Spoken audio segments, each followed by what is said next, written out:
Hello, everybody, and welcome to IC Markets Market Commentary. My name is Tamar Mehr from Trade with Precision, and today I want to take a look at a couple of markets that I'm currently stocking for higher time frame trading opportunities. And I want to start here with the chart of gold. Now, gold this week once again has printed another record high. So we can see here on the daily chart we have a very nice and steady uptrend.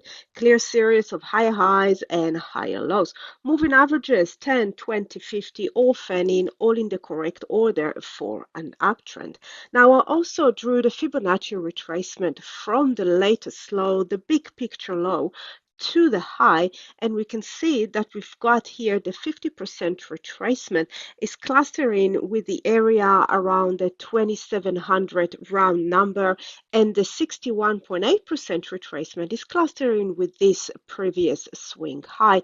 So what I'm looking for is a pullback really in the context of the weekly in and around the sweet spot, that area between the 50 and the 61.8% retracement, and a continuation of the move. Currently, we can see we're in the process of pulling back, but I'd like to see a bit more of a release of this very strong buying pressure. If we'll take a look here on the weekly chart, we can see that we are quite overextended, meaning there is quite a distance between where price action sits right now and the moving averages. So if and when the market will pull back into this area, it could also bring us closer to its averages. A quick look at the monthly, and we can see how strong the trend has been and also quite overextended.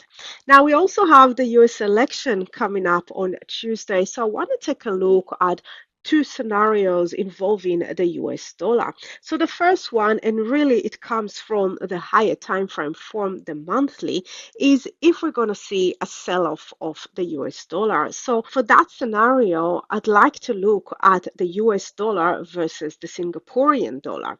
And this is the monthly chart, and we can see the monthly is in a downtrend, and currently we are in the process of pulling back. We do have the moving averages 10, 20, 50, all fanning, all in the correct order for a downtrend. And we also have here convergence on the momentum indicators. Now, this pullback has been quite strong. We broke this previous swing low. We also had a couple of touches at that area. It's a quite significant area on this market, but what I'm looking for is a little bit higher. I'm looking at this area around the 1.34. It would also bring us closer to the averages and also to these previous touches around this area.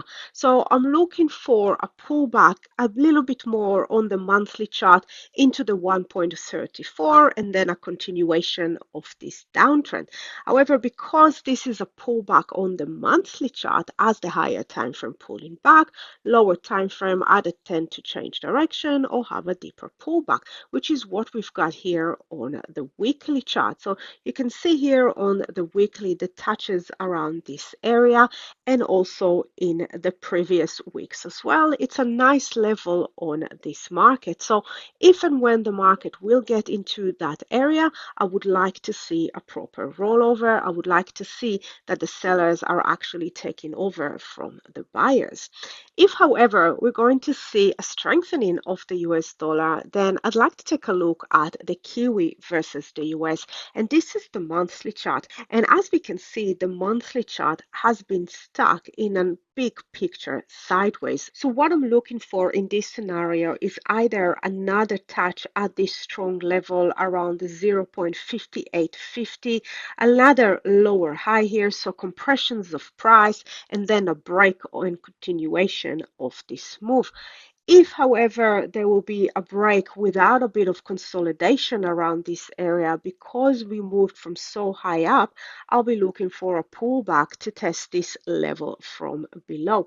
If we'll take a look here on the weekly chart, we can see that the weekly chart has made a higher high here, and now this is a one straight push toward that level. That is why I would like to see a bit more compressions of price. A quick look here at the daily, and we can see that the daily has already rolled over, and we've got the moving averages as well in the correct order for a downtrend. Happy trading, everyone. Bye for now.